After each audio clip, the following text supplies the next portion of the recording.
Hello दोस्तों, आप सभी का स्वागत है इसके टेक्निकल क्लासेस में। तो चलो दोस्तों, आज बात करेंगे इलेक्ट्रिकल जनरेशन। ठीक है, यानी कि इलेक्ट्रिकल जनरेशन के सभी एमसीक्यू को करेंगे जो इस बार टी2 में पूछा जाएगा। तो आप लोग वीडियो में इन तक जरूर बने रहिए। साथ ही साथ नए हैं तो चैनल को जरूर सब्सक्राइब कर दीजिएगा, वीडियो को जरूर शेयर कर दीजिए। और डिस्क्रिप्शन में दोस्तों आप लोगों को यानी कि व्हाट्सअप का, इंस्टाग्राम का और टेलीग्राम का लिंक मिल जाएगा। आप लोग उसको ज्वाइन कर लीजिए, बारी बारी से आपको सभी पे नोटिफिकेशन मिलता रहेगा। तो चलिए आज का सबसे पहला प्रश्न से स्टार्ट करते हैं। आज का सबसे पहला प्रश्न दिया हुआ है, निम्न में से कौन सा अपारंपरिक ऊर्जा स्रोत का उदाहरण है, यानी कि अपारंपरिक का कहा रहा है। ठीक है ना। और अपारंपरिक ऊर्जा स्रोत का यानी कि उदाहरण हमको बता रहा है, यानी कि पूछ रहा है। ए में कह रहा है सूर्य, तो सूर्य भी तो यानी कि अपरंपरागत यानी कि स्रोत है। पवन भी यानी कि अपरंपरागत स्रोत है। भूतापीय ऊर्जा भी यानी कि अपरंपरागत स्रोत है। तो यानी कि ऑप्शन नंबर डी में जो दिया है यानी कि सभी जो है क्या है, यानी कि अपरंपरागत ऊर्जा स्रोत का उदाहरण है। तो राइट आंसर की अगर बात किया जाए तो ऑप्शन नंबर इसका डी सही हो जाएगा। कौन सा? D is the right answer on this question. आगे बढ़ेंगे नेक्स्ट क्वेश्चन पे। अगला प्रश्न आज का दिया हुआ है, जिस स्थान पर विद्युत का उत्पादन होता है उसे डैश कहते हैं, यानी कि जहाँ पे विद्युत का उत्पादन होता है। ठीक है, यानी कि जहाँ पे विद्युत का क्या होता है, यानी कि उत्पादन होता है विद्युत का, यानी कि उत्पादन। ठीक है, उत यानी कि पादन। और जहाँ पे दोस्तों यानी कि विद्युत का उत्पादन होता है उसको जो यानी कि कहा जाता है, क्या कहेंगे? ऑप्शन पढ़ेंगे, पावर हाउस कहा जाता है। क्या कह रहा है ऑप्शन ए में? Power house. बी में क्या कह रहा है, यानी कि सब स्टेशन। और डी सी में क्या कह रहा है? Grid station. और डी में कह रहा है यानी कि सभी। तो जहाँ पे दोस्तों यानी कि विद्युत का उत्पादन किया जाता है उसे यानी कि जनरेटिंग स्टेशन कहते हैं। क्या कहते हैं? यानी कि जनरेटिंग स्टेशन कहते हैं। ठीक है, तो वो उसको यानी कि पावर हाउस भी कह सकते हैं। ठीक है, एक भाषा में पावर हाउस भी कहते हैं, जो कि ऑप्शन किस में दिया है power house? Option number A में दिया है पावर हाउस। राइट आंसर की बात किया जाए तो ऑप्शन नंबर इसका ए सही हो जाएगा। ठीक है, अगला प्रश्न पे चलेंगे, नेक्स्ट क्वेश्चन पे। आज का नेक्स्ट क्वेश्चन जो दिया हुआ है, जिस ढालू सुरंग के द्वारा जल टरबाइन तक पहुंचता है उसे डैश कहते हैं। ठीक है, यानी कि जल जो पहुंचता है टरबाइन तक किसके द्वारा पहुंचता है, और वो जो होता है सुराग उसका नाम बताना है। ठीक है, और उस सुराग का नाम की अगर बात किया जाए तो पेन स्टॉक होता है। क्या होता है? पेन स्टॉक होता है। ठीक है ना। ऑप्शन पढ़ेंगे, ए में दिया है कंट्रोल गेट, तो कंट्रोल गेट नहीं होता है, नहीं रिजर्वियर होता है, नहीं यानी कि टॉलरेंस होता है। ये जो होता है दोस्तों पेन स्टॉक, जो कि ऑप्शन नंबर यानी कि सी में दिया हुआ है। राइट आंसर की बात किया जाए सी हो जाएगा। आगे बढ़ेंगे नेक्स्ट क्वेश्चन पे। परमाणविक विद्युत ऊर्जा पावर प्लांट में कौन सा ईंधन के रूप में प्रयोग किया जाता है? यानी कि परमाणु के मतलब समझिए, यानी कि जिसमें परमाणु का उपयोग किया जाता है, यानी कि यूरेनियम का, ठीक है, थोरियम का जो प्रयोग किया जाता है उस जनरेशन, यानी कि उसमें जो ईंधन प्रयोग होता है मेनली रूप से यानी कि यूरेनियम का प्रयोग किया जाता है। किसमें? यूरेनियम का प्रयोग करते हैं। ऑप्शन पढ़ेंगे, यूरेनियम किसमें दिया हुआ है? ऑप्शन नंबर ए में दिया है यूरेनियम। राइट आंसर की बात किया जाए ऑप्शन ए सही हो जाएगा। जबकि सोडियम का प्रयोग नहीं किया जाता है, जर्मेनियम का प्रयोग करते हैं, यानी कि सोलर सेल में।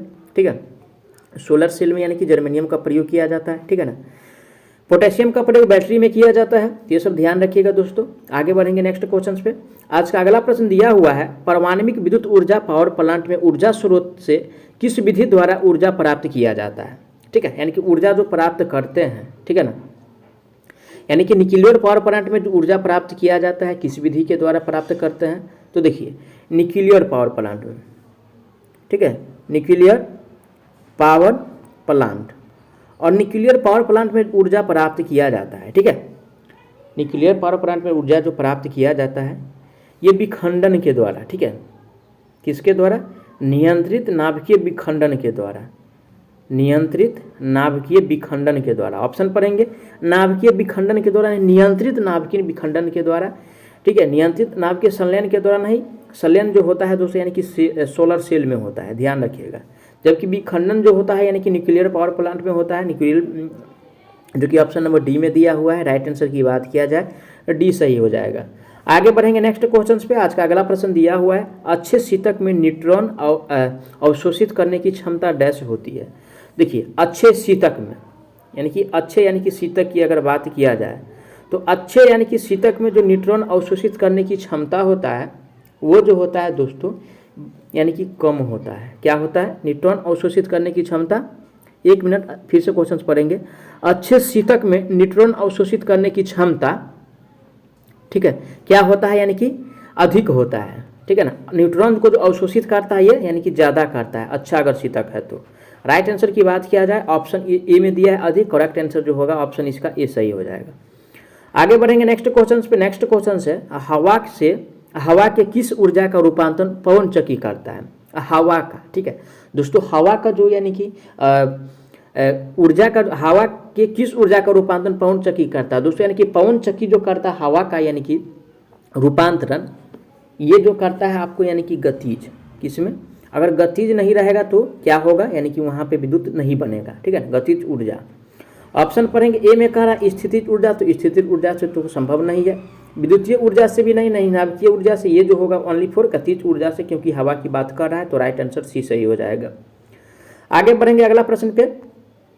आज का अगला प्रश्न जो दिया हुआ है 400 किलो वोल्ट, कितना? 400 किलो वोल्ट के वैद्युतिक पावर को पावर प्लांट से ग्रिड स्टेशन तक लाने क्या कहलाता है? ठीक है, यानी कि पावर स्टेशन से ग्रिड स्टेशन तक, और पावर स्टेशन से यानी कि ग्रिड स्टेशन तक जो लाते हैं वो भी 400 किलो वोल्ट को, इसको जो कहेंगे यानी कि प्राइमरी ट्रांसमिशन कहेंगे। क्या कहेंगे?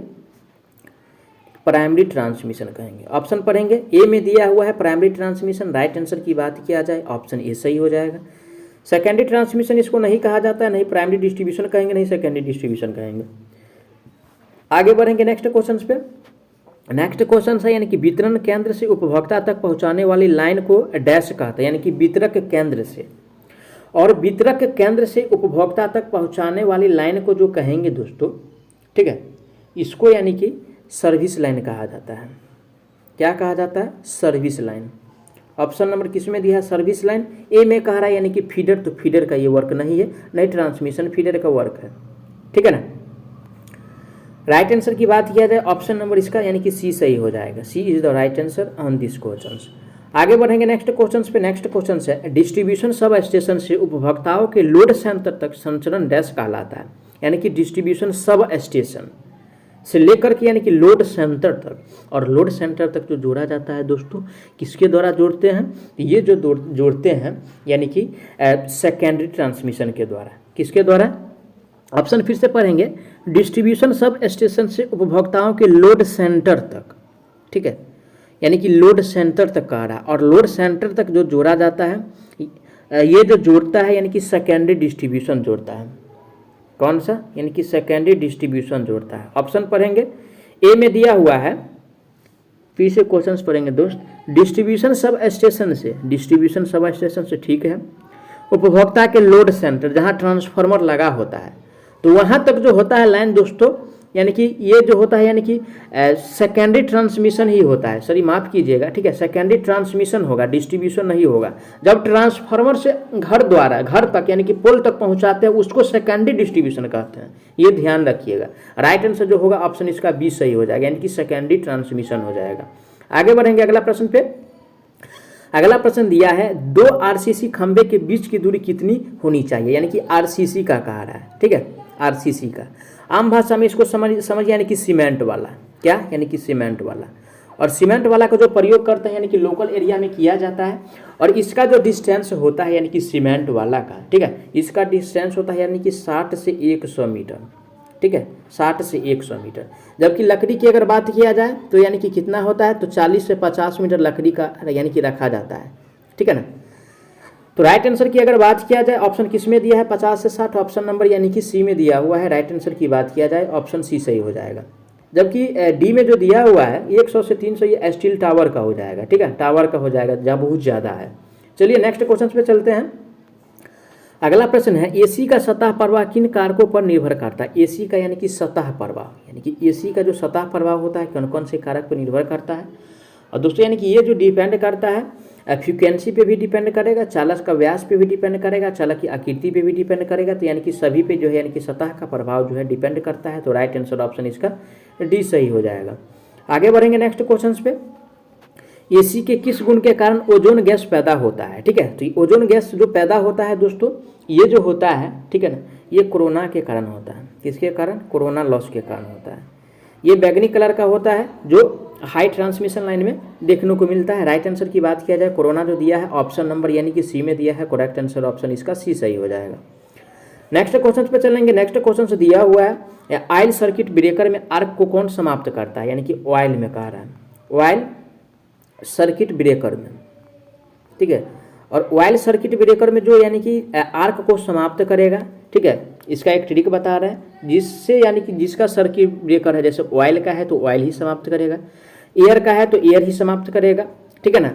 तो ऑप्शन पढ़ेंगे, ऑयल का है तो देखिए निर्वात और SF6 अचालक तेल, और बी ए में जो दिया है शुष्क वायु, तो वायु से तो ऑयल जब दिया हुआ है ऑयल, तो ये तो यानी कि वायु वाला सिर्फ पे कोई प्रभाव पड़ने वाला नहीं है, ये अचालक तेल से ही प्रभाव पड़ेगा, क्योंकि ऑयल सर्किट ब्रेकर में तेल भरा होता है, तेल भरा से ही आर्क को समाप्त करेंगे। तो राइट आंसर ऑप्शन इसका बी सही हो जाएगा। कौन सा? बी सही हो जाएगा, ठीक है।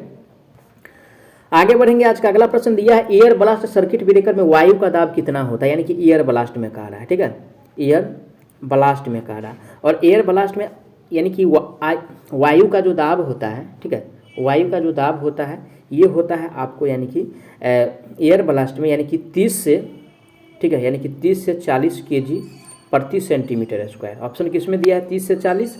ऑप्शन नंबर बी में दिया हुआ है। राइट आंसर की बात किया जाए तो ऑप्शन नंबर इसका यानी कि बी सही हो जाएगा। कौन सा? बी सही हो जाएगा, ठीक है। आगे बढ़ेंगे नेक्स्ट क्वेश्चंस पे। और एक और इसका बता रहे हैं दोस्तों, कभी कभी आपके एग्जाम में जो यानी कि जैसे कि टेक्निकल हेल्पर या अदर एग्जाम दीजिएगा तो उसमें यानी कि 50 से 60 को भी टिक किया हुआ है, ठीक है ना। तो देखिए एग्जाम जहाँ दे रहे हैं उस हिसाब से यानी कि आपको इस क्वेश्चंस को, अगर इस प्रकार का क्वेश्चंस आया तो इसको देखना पड़ेगा, ठीक है ना। चलिए अगला प्रश्न पे बात करते हैं। अगला प्रश्न दिया हुआ है, ELCB कम से कम कितना लीकेज धारा को यानी कि समझ सकता है, यानी कि ELCB, ठीक है, अर्थ लीकेज सर्किट ब्रेकर। और अर्थ लीकेज सर्किट ब्रेकर जो यानी कि कम से कम यानी कि 100 मिली एम्पियर, ठीक है, 100 यानी कि मिली एम्पियर करंट को क्या करेगा वो, यानी कि धारा को यानी कि सहन कर सकता है, ठीक है। तो राइट आंसर की बात किया जाए ऑप्शन सी में दिया है, यानी कि 100। करेक्ट आंसर ऑप्शन इसका सी सही हो जाएगा। आगे बढ़ेंगे नेक्स्ट क्वेश्चन पे। नेक्स्ट क्वेश्चन दिया हुआ है, निम्न में से कौन सा रिवायरेबल फ्यूज है, ठीक है। तो रिवायरेबल फ्यूज की अगर बात किया जाए, ठीक है, तो यानी कि किटकैट फ्यूज को रिवायरेबल फ्यूज कहते हैं, जो कि ऑप्शन किस में दिया हुआ है? ऑप्शन नंबर ए में दिया हुआ है। राइट आंसर ऑप्शन ए सही हो जाएगा। HRC फ्यूज का इसका HRC फ्यूज अलग होता है। सबसे अच्छा फ्यूज की बात किया जाए तो HRC ही है, ठीक है। इसका फुल फॉर्म होता है हाई रिफ्यूजिंग कैपेसिटी फ्यूज। आगे बढ़ेंगे नेक्स्ट क्वेश्चन पे। अगला प्रश्न जो दिया हुआ है, यानी कि थर्मल रिले, ठीक है, थर्मल रिले विद्युत धारा के किस प्रभाव पर कार्य करता है, यानी कि रिले कह रहा है। और दोस्तों यानी कि रिले जो वर्क करेगा, ठीक है ना, रिले जो वर्क करेगा ये वर्क करता है ओनली फॉर उष्मीय प्रभाव पे। कौन पे? यानी कि उष्मीय प्रभाव पे वर्क करता है। किस में दिया है? ऑप्शन में, ऑप्शन बी में दिया उष्मीय प्रभाव। राइट आंसर की बात किया जाए तो ऑप्शन इसका बी सही हो जाएगा। ए में दिया चुंबकीय प्रभाव। चुंबकीय प्रभाव पे काम नहीं करता है, नहीं विद्युत प्रभाव पे काम करता है। नेक्स्ट क्वेश्चन इसका दिया हुआ है, लिक्विड टाइप फ्यूज में कौन सा द्रव भरा होता है, ठीक है, यानी कि लिक्विड में। और इसमें जो यानी कि भरा होता है यानी कि CCl4, जिसको कार्बन टेट्राक्लोराइड कहा जाता है। ऑप्शन पढ़ेंगे।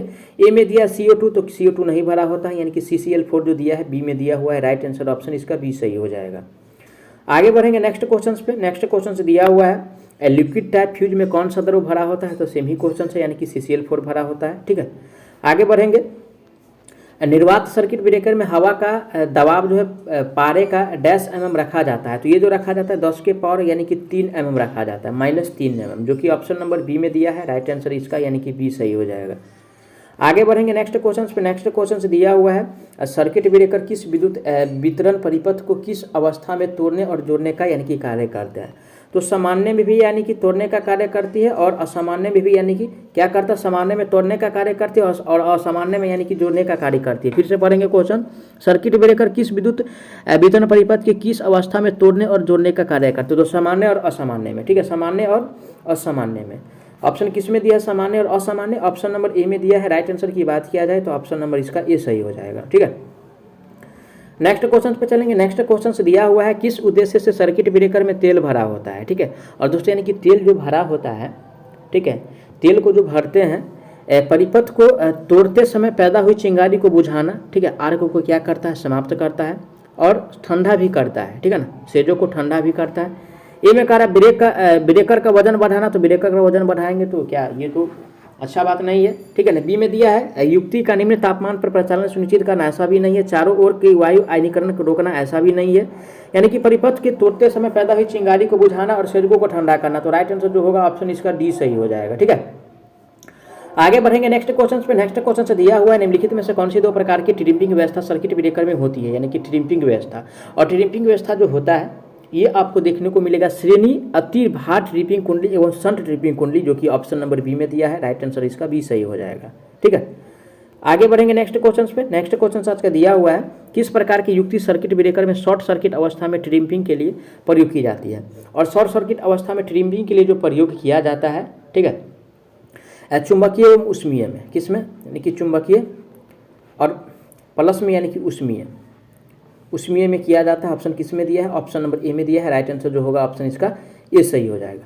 आगे बढ़ेंगे नेक्स्ट क्वेश्चन पे। आज का अगला प्रश्न जो दिया हुआ है डैश में अनुरक्षण योग्य पुर्जा नहीं होता है, ठीक है, किस में नहीं होता है। तो देखिए दोस्तों, यानी कि जो उसको यानी कि फिर से यानी कि ठीक अगर नहीं करेंगे जो यानी कि यंत्र का, ठीक है, उस यंत्र का अगर नाम की बात किया जाए तो यानी कि मिनिएचर सर्किट ब्रेकर होता है, ठीक है, यानी कि एमसीबी होता है। इसको यानी कि फिर से एक बार खराब होने के बाद दोबारा उसको मरम्मत नहीं कर सकते हैं। ये पढ़ेंगे निर्वात को कर सकते हैं, आई वाला को कर सकते हैं, मिनिएचर को नहीं कर सकते हैं, जो कि ऑप्शन नंबर यानी कि सी में दिया है। राइट आंसर ऑप्शन सी सही हो जाएगा। मैं आशा करता हूँ आप लोग सारा प्रश्न को अच्छा से समझे होंगे। अगर कोई भी प्रश्न में आप लोगों का किसी प्रकार का डाउट है तो आप लोग उसके लिए कमेंट कीजिए, आपको जवाब बहुत जल्द मिलने वाला है। साथ ही साथ नए हैं तो प्लीज़ चैनल को जरूर सब्सक्राइब कर दीजिएगा, वीडियो को जरूर शेयर कर दीजिएगा।